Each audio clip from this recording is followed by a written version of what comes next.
बस ऐसा ही ज्ञान है। परंतु ध्यान रखना, जिस चित्र को कैमरा खींच रहा है वो भी पूर्ण नहीं है, और जिसे एक्सरे खींच रहा है वो भी पूर्ण नहीं है। इन दोनों से जो खींच रहा है वो पूर्ण है व्यवहार से। एक्सरे जो खींचेगा वो हड्डी का चित्र निकालेगा, कैमरा जो चित्र खींचेगा वो शरीर का निकालेगा। और ये शरीर ना हड्डी मात्र है ना चमड़ा मात्र है, तेरा शरीर दोनों रूप है। यानी व्यवहार में कैमरा है और निश्चय में एक्सरा है। तो जरूरत पूरा जानना हो खुद को तो दोनों की पड़ेगी कि एक की पड़ेगी? कैमरे की भी पड़ेगी। अब ये बताओगे कैसे हड्डी किसकी है? तो बाहर का आदमी का फोटो खींचोगे कि नहीं? इस व्यक्ति के अंदर भी एक्सरे की फोटो है, और बाहर की फोटो खींच लिया शरीर का तो एक्सरे किसका दिखाओगे? इसलिए दोनों की आवश्यकता है। समझ में आया? बाहर मत आओ, अंदर जाओ। भीतर का तत्व क्या है? जब सुनते सुनते आहा निकल पड़े मुख से, ये क्या है? तब समझो तुम भीतर से कुछ सुन रहे हो। मन में आह्लाद भाव आना चाहिए, आहा निकलना चाहिए।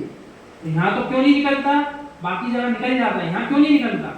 क्योंकि तो आप और अधिक गहरे में उतर के मौन पूर्वक सुनते हो, इसलिए आहा भी नहीं निकल पाता सुनने। और जो बाकी लोग बिना मौन के सुनते हैं अन्य क्षेत्रों में, उनके मुंह से आहा निकलता है, वाह क्या बात सुन ली। ऐसा विषय तो पहले कभी आए नहीं, और अपन सबको मौन है इसलिए आवाज नहीं आ रही। बस आप जो देख रहे हो वो नेत्रों का विषय है, और जो देख रहा है वो आत्मा का विषय है। जिसके माध्यम से देख रहे हैं वो नेत्र का विषय है, और जो देख रहा है वो आंख नहीं है, वो आत्मा है। क्योंकि आंख तो तब भी रहती है मृत्यु होने के बाद। दिखाई दे रहा क्या आंखों से? अब कोई देख पा रहा क्या? कुछ नहीं देख पा रहा। कब तक देख पा रहा है नेत्रों से? जब तक आत्मा अंदर से देख रही है तब तक ही देख पा रहा है नेत्रों से। बाद में नेत्र कोई काम के नहीं बचेंगे।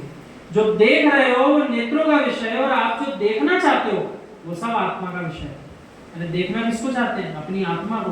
वो आत्मा का ही विषय है, और कोई नहीं दिखा पाएगा। कितनी सुंदर टॉर्च ले आओ, लाइट जला लो, हमारी आत्मा दिखा दो, लाल पीले रंग की लाइट से दिखा दो, कोई भी नहीं दिखा पाएगा, खुद ही देखना पड़ेगा। तो आत्मा के विषय को शब्दों से कैसे बताया जाए? क्या आत्मा के विषय को कोई शब्दों से बयां कर सकता है क्या? अगर इस निर्णय पर पहुंचो, समझाने का प्रयास तो कर सकता है, लेकिन पूर्ण रूप से कोई भी शब्दों से आत्मा को नहीं समझा सकता। आत्मा को समझना है, अनुभव करना पड़ेगा। अब मीठी है शक्कर, मीठी है, कैसी मीठी है? अब मीठी है, इतना बोल के आपने मीठापन तो झलका दिया, कैसा मीठापन है? और तो जब मुख में रखते हैं तभी समझ में आता है कैसी मीठी। बराबर है कि वैसी आत्मा है। तो आत्मा के विषयों को शब्दों से कैसे बताया जाए? मुमुक्षु शब्दानुच्चारणे अपि स्वस्वानुभवन मर्थवत, अर्थात ये सब विद्वान पढ़े लिखे बैठे हैं, पर इनका कोई दोष नहीं, इनकी कोई गलती नहीं। विद्वानों को मध्यकाल में छला गया है विचारों को। यानी जब ये युवा विद्वान थे उस समय इससे ये बोला गया होगा इस समय साल मत पढ़ना, तो इन लोगों को ऐसा रटा कर रखा गया इस समय साल नहीं पढ़ना। तो इन बेचारों ने क्या किया?